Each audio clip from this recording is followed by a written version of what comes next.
All right, so I'm in the process of my 2020 Bolt LT of putting splash guards that I found on one of the Bolt pages. Somebody had posted saying that the splash guards from a BMW i3 are an extremely close fitment, and they were definitely right. Here is a front and rear. I already have one of the rears on. That's the other front. And these are some of the screws and brackets it comes with, which you only need one per rear. That's where I'm at right now. I'll show you the...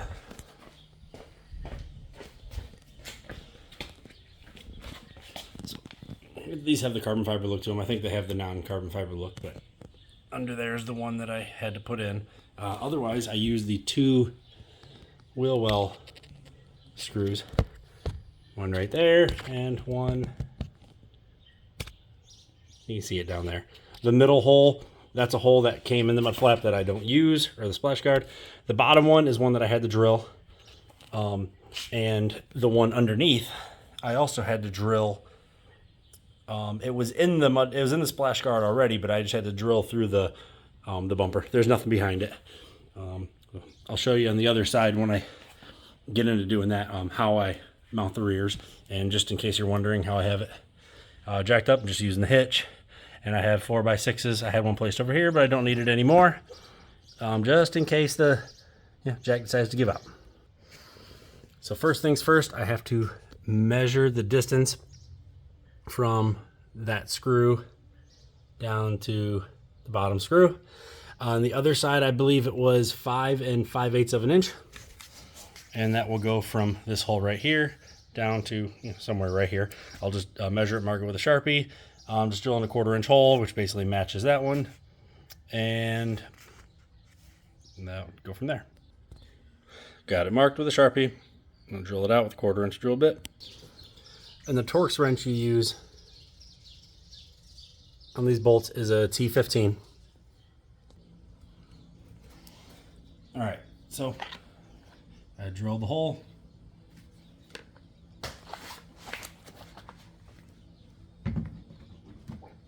Just make sure everything lines up as good as it did on the other side. And it looks like it's going to.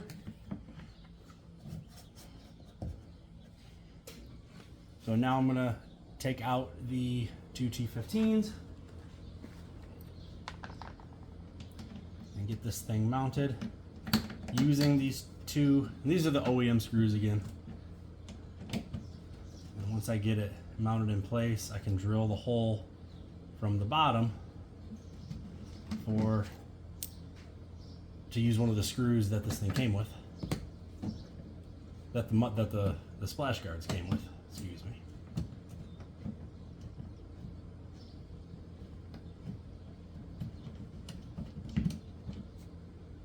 It's crazy how these brakes have 37,000 miles on them and they look like they're brand new, using regen all the time.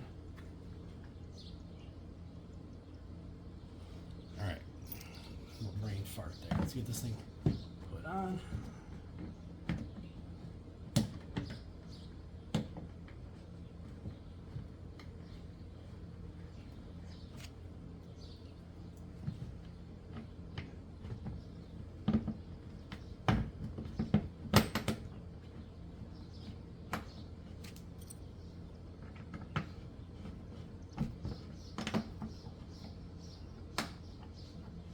Giving a light push in just to make sure it's all snug.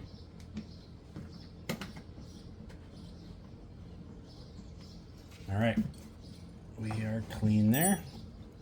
So now I just gotta drill a hole through there and then remove it, and I'll show you the next step.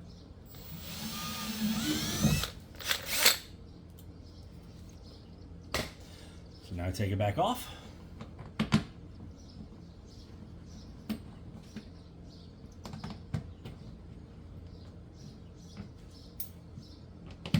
Now I know for the next step I could have got out my Dremel and blah blah blah, but it's just easier to do it the way I'll show you. All right, so this is where you're going to use this little bracket that you use with this one of the screws that came with the i3 splash guards. These are Phillips. So we have the hole to put the screw through, but what we need is the slot to slide this thing to clamp onto the plastic of the rear bumper. So what I'm doing is going to use the drill bit, and you can feel right next to the hole there's a basically an indent in the plastic, and I make sure that the edge of this drill bit is tangent with that. You'll feel it under there. Let me see if I can show you on the video. So there's the hole, and then you see how the bumper right there, there's that little line.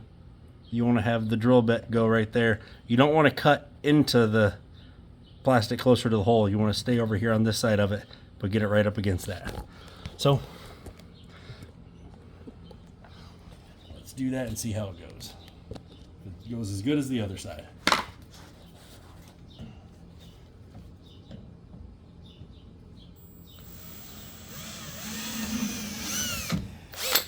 And then I just use the drill bit like a Dremel bit, and I just cut into the plastic in each direction. I'm just turning it into a slot, that's all.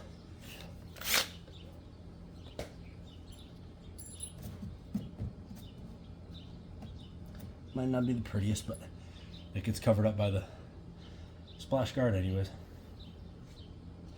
And then what I do is just kind of open that up a little bit so it makes it easier.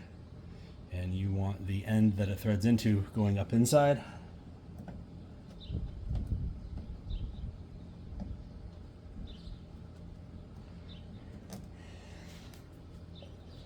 Let's see if this works on this side as good as it did on the other side. I'll run the screw up in, hoping to hit the top part of the threaded part of this, and I really hope I was able to catch it. Nope. Figures.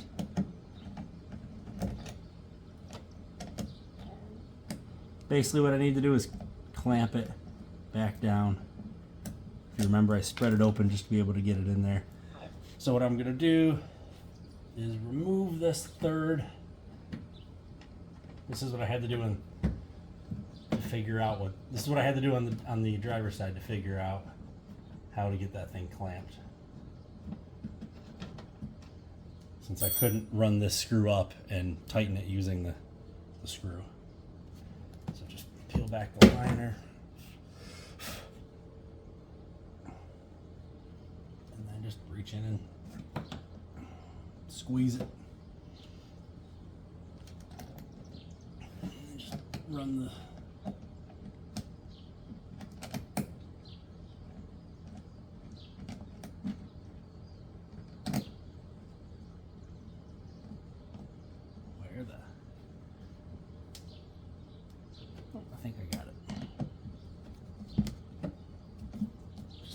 running the screw up through to make sure it grabs the threads, and then I'll screw it tight so it kind of pulls it into place. There we go. Now it's in place and won't be an issue.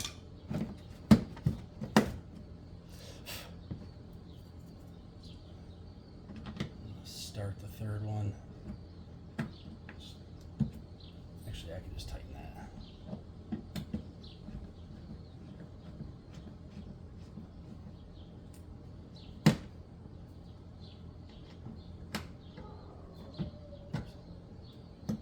All right. Now we have all the holes we need, and we can bolt this thing in.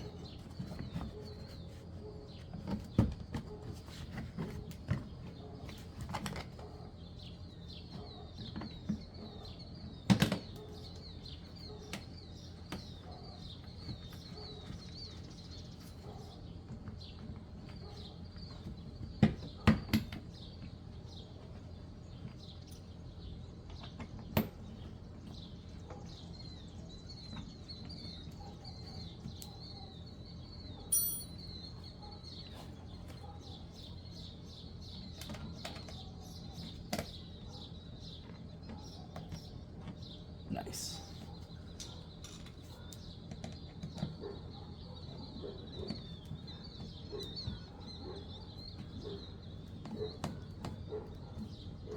I don't know if you can hear that, but all the dogs in the neighborhood decided to have a conversation.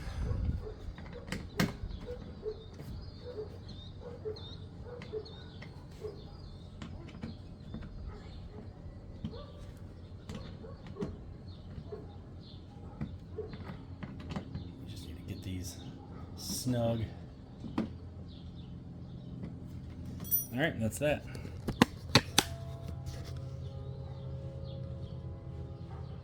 So top one's in, that middle one doesn't do anything, and you can't do anything with that. There's nothing behind there. You know, this edge of the bumper here, where it goes inside, there's a tab that goes in right here for this to lock onto. There's a tab that comes in right here, but there's no tab that comes in right here. So there's nothing. You'd only be able to put it on the liner, which, I mean, this is that's one of those tough plastic liners, so you probably could just use that if you wanted to, if you wanted a third one, but to me there's no issue there. You know, that will be open down there at the bottom like that, but that's just how it is. So yeah, everything went well. Like I said, you got that gap, but you don't see that when the car's down. All right, onto the front. Front driver's side is done. This one took a little longer. I put about 3, 4, maybe 5 holes in it that I didn't need. Just trying to figure things out when it actually became really easy. This one doesn't fit as nicely as the back, but it still does good. So you see that one screw under there? That's one of the factory. The next one down is one of the factory, and then the one that's in there a little further, that's one that came with the splash guards. So that one way over there and the one underneath are the ones that came with the splash guards.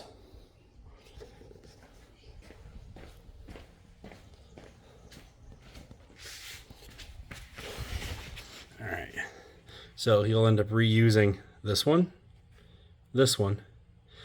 adding one about right here, and then adding one underneath.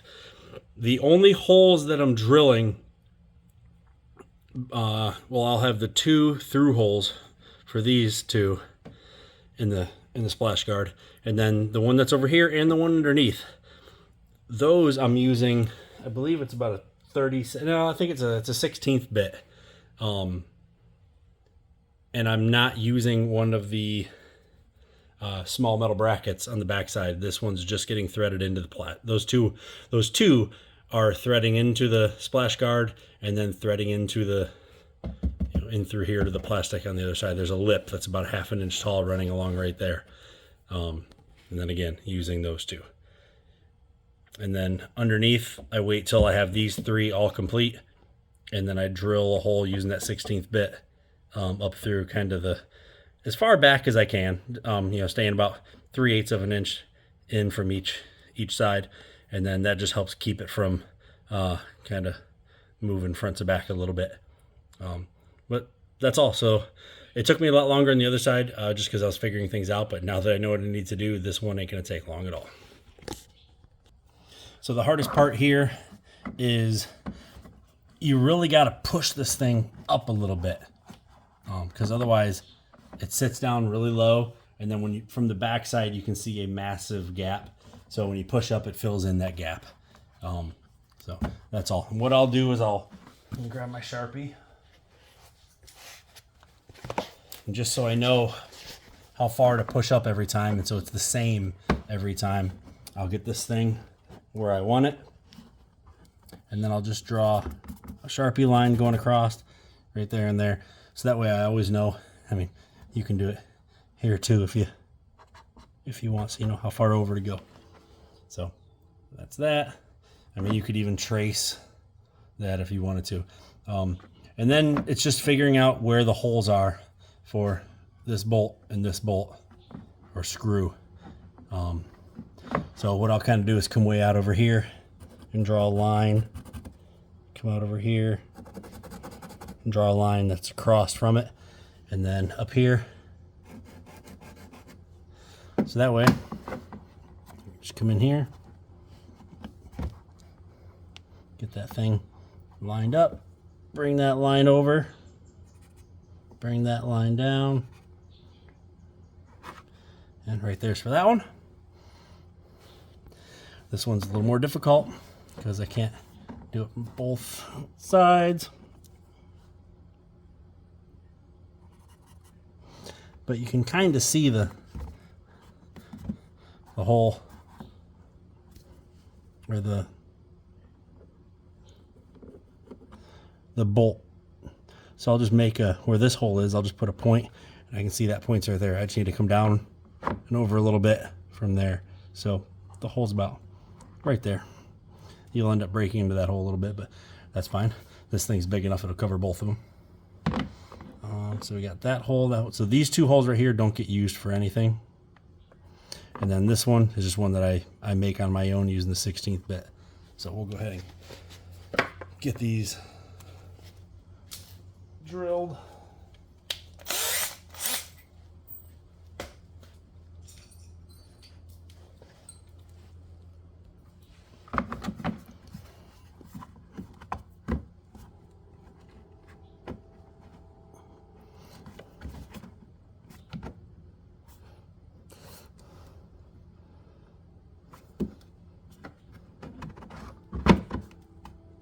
That one actually needs to go over a little bit.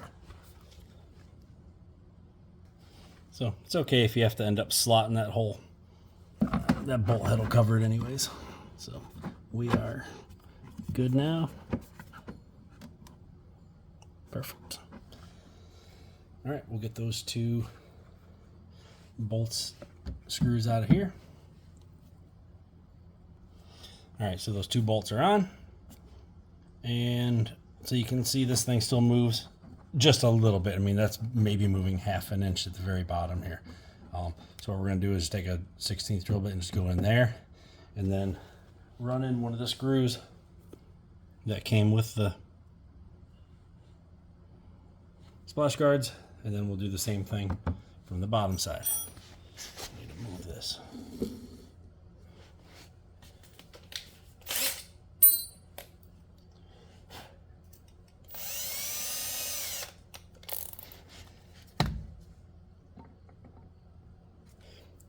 I'm going to run to the other side and just make sure I'm in the same spot. All right, so about halfway across the flat spot here and about 1/4 of an inch down is where I'll drill. I'll kind of go up a little bit.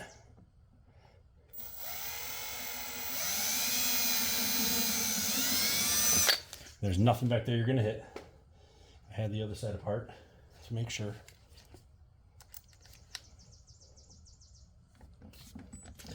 Make sure you give it some good pressure so it goes into everything.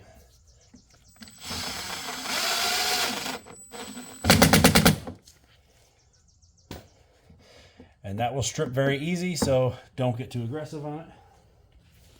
All right, now I gotta kind of lay down here. So look up. Again, from the very back corner, kind of want to come in 3/8 in each direction and just drill straight up. You're not gonna hit anything.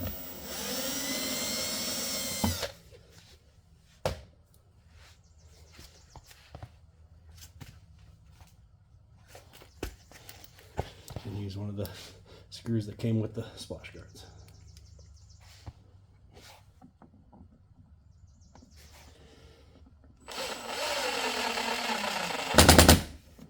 All right, we are done with the splash guards.